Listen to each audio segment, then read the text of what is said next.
¿Qué dice el texto? Nueva Constitución. Esta sección del Departamento de Prensa de Radio Universidad de Chile te invita a aclarar dudas sobre la propuesta que se votará en el plebiscito de salida el próximo 4 de septiembre. 9 de la mañana con 38 minutos y continuamos con esta primera edición de Radio Análisis. Estamos en nuestra sección ¿Qué dice el texto?, donde aprovechamos de revisar el contenido de la propuesta constitucional a partir de aspectos específicos para ir al callo, al detalle respecto de lo que dice la propuesta que usted va a tener que votar el próximo día 4 de septiembre. Saludamos a la geógrafa ex constituyente por el Distrito 6, Carolina Vilches, con quien vamos a hablar respecto de el enfoque en los derechos de aprovechamiento de agua. ¿Cómo le va, Carolina? Bienvenida acá a Radio Universidad de Chile. Muy buenos días, muchas gracias por la invitación y contenta de poder participar de esta conversación tan importante y vital como es el agua y la posibilidad de usar el agua, ¿verdad? Y la propuesta de nueva constitución que vamos a votar el 4 de septiembre. Sí, Carolina, vamos a hablar respecto entonces de este tema. Si, por ejemplo, tuviéramos que decirle a nuestros auditores y auditoras que tienen el texto ahí, algunos impresos, otros en su teléfono, ¿a dónde deben dirigirse para encontrar lo que dice la propuesta respecto de este tema y con qué se van a encontrar también? Bueno, sí, la propuesta sobre el Estatuto Constitucional de las Aguas se encuentra en el capítulo de Medio Ambiente, que es el capítulo tercero, denominado Naturaleza y Medio Ambiente. Luego, en la página número 48, dice Estatuto de las Aguas, el artículo 140, parte estableciendo una cuestión que es vital, que dice que el agua es esencial para el ejercicio de los derechos humanos y de la naturaleza. Significa que entendemos que tenemos una relación indisoluble con la naturaleza y en particular con el agua para poder desarrollar nuestra vida, las funciones de los ecosistemas y también para ejercer los derechos humanos fundamentales como el derecho a la salud, el derecho a la alimentación, ¿verdad? El derecho incluso a la vivienda está muy vinculado con la posibilidad de disponer de agua. Y es por eso que les invito a leer el Estatuto del Agua. Esto parte en el artículo 140 y llega hasta el artículo 144. ¿Con qué nos vamos a encontrar ahí? Nos vamos a encontrar con el reconocimiento del agua como un bien común inapropiable. Y eso significa que terminamos de ser el único país en el mundo que tiene título de propiedad, título de dominio sobre los derechos de aprovechamiento de agua, ¿ya? ¿Qué significa esto? Significa que en el año 80, cuando se hace la constitución en dictadura, esta constitución la única vez que menciona en la palabra agua es para otorgar la propiedad sobre los títulos de agua a los particulares. Y esto generó un mercado del agua y también una lógica, ¿cierto?, de que quien puede comprar y vender los derechos de aprovechamiento de agua puede acaparar derechos de aprovechamiento de agua y de esa forma monopolizar y controlar absolutamente el agua, porque lamentablemente la idea de la propiedad sobre el agua genera un control absoluto sobre la misma. ¿Ya? ¿Con qué nos vamos a encontrar entonces en la página que les mencionaba, el artículo 140?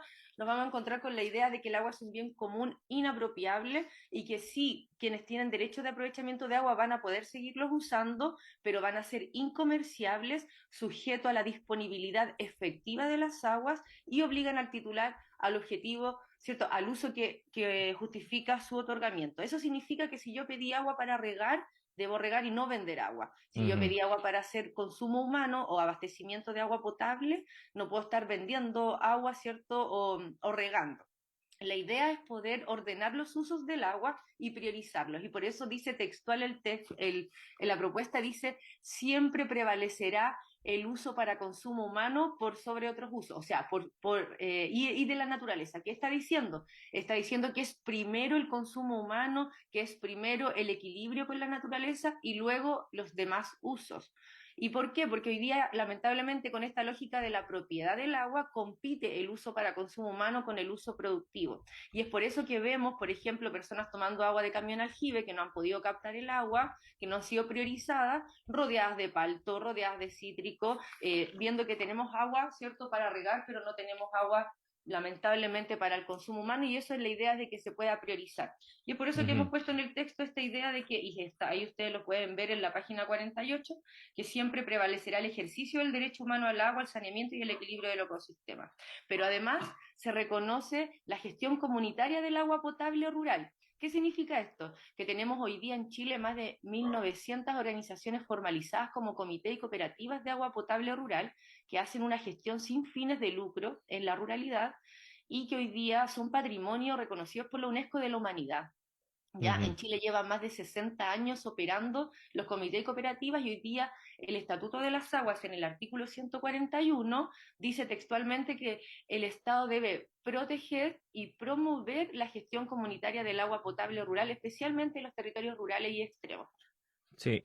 Carolina, en el artículo 142, que el que sigue, el que estabas comentando recién, habla respecto de que el Estado velará por un uso razonable de las aguas y que las autorizaciones de uso de agua serán otorgadas por la Agencia Nacional del Agua, de carácter incomerciable, concedidas basándose en la disponibilidad efectiva de las aguas y obligarán al titular al uso que justifica su otorgamiento. Te quería preguntar respecto de esta Agencia Nacional del Agua, ¿cómo funcionaría? ¿Cómo estaría conformada? ¿Qué atribuciones podría tener? Si nos puede explicar un poco cuál es el espíritu precisamente de la creación de esta nueva institucionalidad. Sí, buena pregunta, porque tenemos graves problemas con la institucionalidad hídrica actualmente. Es una institucionalidad que está concentrada, ¿cierto? El poder de la decisión en Santiago, también está concentrada a nivel regional, hay una dirección regional en cada una de las regiones del país, pero sin embargo tenemos 43 instituciones que tienen atribuciones en materia de agua. Esto lo ha descrito el Banco Mundial como el laberinto institucional del agua en Chile. ¿Qué significa eso? Que tenemos una descoordinación de las funciones en materia de gestión hídrica, que tenemos también una dispersión de la información en el catastro público de aguas, por ejemplo, y en el conservador de bienes raíces, y también tenemos un desorden con muchos derechos de aprovechamiento de agua están constituidos en las escrituras, en el conservador de bienes raíces y no están regularizados. Entonces, la dispersión de información y también la descoordinación de funciones en las instituciones, que son 43 en Chile, agravan el problema, porque el INDAP no sabe lo que está haciendo la CNR no sabe lo que está haciendo la Dirección de Obras Hidráulicas y así. Entonces, esta situación se pretende resolver con una nueva institucionalidad en materia hídrica denominada Agencia Nacional del Agua.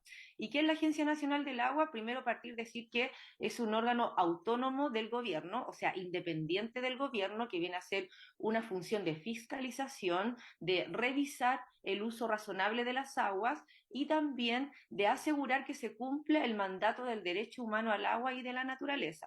¿Qué significa esto? Significa que la Agencia Nacional del Agua debe supervigilar que se cumpla este mandato, reservando las cuotas de agua y garantizando que estas cuotas de agua lleguen primero a las personas, ¿cierto? Que se priorice el consumo humano al agua y que asegurando esto se pueda distribuir, asignar razonablemente las aguas. ¿Y qué significa el uso razonable de las aguas? Que es este mandato que está textual. Significa el uso sustentable, sostenible, eficiente, ¿cierto? Democrático, solidario, equitativo. O sea, la palabra razonable busca reunir todas estas cualidades del buen uso del agua, de esta perspectiva del bien común.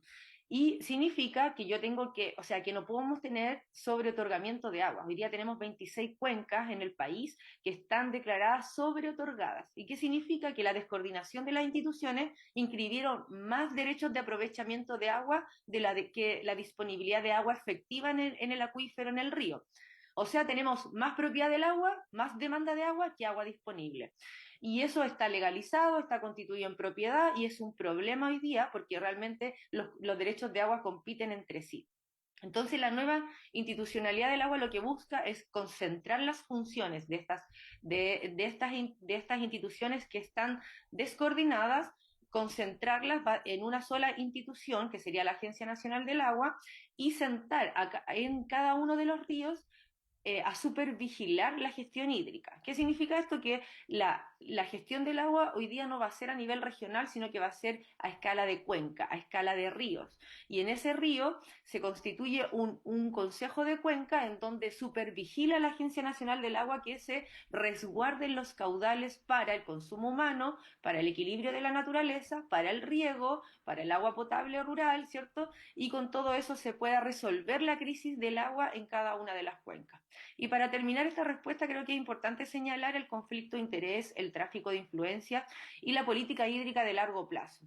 Hoy día tenemos una estrategia que diseñó Piñera para el 2015, tenemos una estrategia que diseñó Bachelet y hoy día tenemos una nueva estrategia del presidente Boric. ¿Qué significa esto? Que tenemos estrategias de 4 años para el agua y son estrategias de corto plazo, entendiendo de que el agua es un elemento vital para la seguridad nacional, es un elemento vital para las personas, para el funcionamiento de los ecosistemas y la vida de los animales. Entonces, lo que queremos con esta Agencia Nacional del Agua es que, igual que con el Banco Central, se construya una política de largo plazo, ¿verdad? Que no esté de la mano del gobierno de turno, sino que permita que haya una política como la política monetaria de largo plazo, esta tenga una política hídrica del agua de largo plazo y además que sea independiente del gobierno por el tráfico de influencia al momento de constituir derechos de aprovechamiento de agua o de tomar decisiones de restricción o de reasignación de agua, sea un órgano colegiado autónomo con patrimonio propio para poder fiscalizar, independiente del gobierno, concentrando las funciones y sentándose en cada una de las cuencas, partiendo por aquellas que están declaradas sobreentregadas y en el decreto de escasez hídrica. Ujú. Yo sé que es un tema técnico, súper técnico, pero trato de explicarlo de la manera más sencilla, que es Sí. coordinar las funciones, hacerlo autónomo del gobierno, construir una política de largo plazo, ¿verdad? Y generar una gestión integrada de cuenca a nivel de río. Sí, bueno, y a propósito de lo último que mencionabas, Carolina, bueno, estamos conversando con Carolina Vilches, ex convencional, representante del Distrito 6, geógrafa, a propósito de esta sección que llamamos ¿Qué dice el texto? En este caso, respecto del Estatuto de las Aguas. Mucha gente se estará preguntando, a lo mejor que nos esté escuchando, bueno, pero esta institución nueva que se crea, esta forma, ¿en qué me afecta? ¿Cómo podría mejorar mi calidad de vida o cómo podría cambiar la realidad que actualmente estoy viviendo? ¿Qué le podríamos decir a una persona que se hace esas preguntas? Bueno, yo lo primero que quiero responder a una de las preguntas como más usuales y frecuentes es que me van a quitar los derechos de aprovechamiento de agua, esta nueva autoridad me va a quitar, me va a expropiar, y la verdad es que no, porque lo que se hace es cambiar el estatuto jurídico, es cambiar la regla del juego. ¿En qué sentido? En que lo que antes era una propiedad, un título de dominio, mañana es una autorización. Y en ese sentido a nadie se le va a quitar nada, sino que se ponen restricciones. ¿Y cuáles son esas restricciones? No se pueden comprar y vender derechos de aprovechamiento de agua, dejan de ser una mercancía. Entonces, lo que tiene que hacer la Agencia Nacional del Agua es tener una mayor fiscalización, poder levantar un catastro hídrico único, ya, porque hoy día la información está dispersa, y avanzar hacia un buen gobierno del agua, ¿verdad? Y ese buen gobierno también tiene que ver con la probidad. ¿En qué sentido? En que, por ejemplo, hemos tenido al abogado de personajes políticos, empresarios, que tiene su abogado en la cabeza de la Dirección General de Agua. Eso ha pasado en nuestra región de Valparaíso, ¿ya? Entonces, lo que queremos evitar es el tráfico de influencia y tener un buen gobierno, pero también tener un buen sistema de información del cual se viene a avanzar con esta Agencia Nacional del Agua y también una gestión integrada de cuenca a nivel de río. Y eso significa que a las personas van a poder acceder a una mayor fiscalización, que vamos a tener un buen gobierno con más probidad, con altos estándares de probidad, y que la información, tenemos que avanzar en tecnologías de la información y en un sistema que realmente nos permita, ¿cierto?, gestionar el agua con sentido de realidad, basado en la disponibilidad hídrica. Y eso es una tremenda inversión que el Estado tiene que hacer en virtud de poder generar confianza en que voy a tener agua, no tener esta incertidumbre de que no sé si voy a tener agua mañana, ¿verdad? Y también vamos a tener certeza en las inversiones, porque hoy día las plantaciones se ponen en un año, al otro año se desmontan porque no hay agua para regar, porque hay un alto conflicto por el agua. Entonces este es un problema de seguridad nacional, ¿ya? Tenemos más de la mitad del territorio de Chile afectado por decretos de escasez hídrica. Entonces, lo que yo le diría a la comunidad es que primero no van a tener expropiación de sus derechos de agua, que va a haber mayor fiscalización y va a haber mayor probidad, y que se va a avanzar en un sistema hídrico mucho más eficiente que va a permitir el buen gobierno.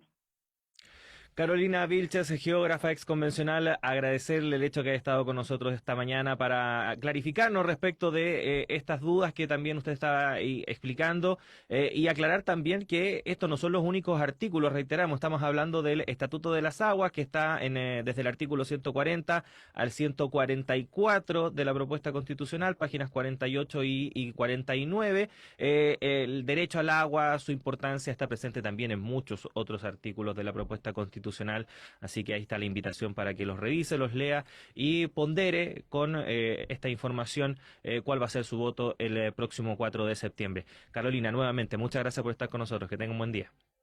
Muchas gracias, buen día. Me gustaría agregar solo una cosa muy breve, que destacar que, bueno, desde Petorca, yo vivo en Petorca, aprobamos esta constitución porque garantiza el derecho humano al agua y lo caracteriza en cantidad, calidad, de manera aceptable y de manera suficiente, ¿cierto? Y asequible. También atiende la tarifa del agua. Entonces, decirles a todas y todos que están escuchando que nosotras aprobamos por el derecho humano al agua y en esta situación de dignidad, calidad, asequibilidad, suficiencia, ¿verdad? Y de una manera aceptable y digna. Muchas gracias por el espacio. Un abrazo a todos.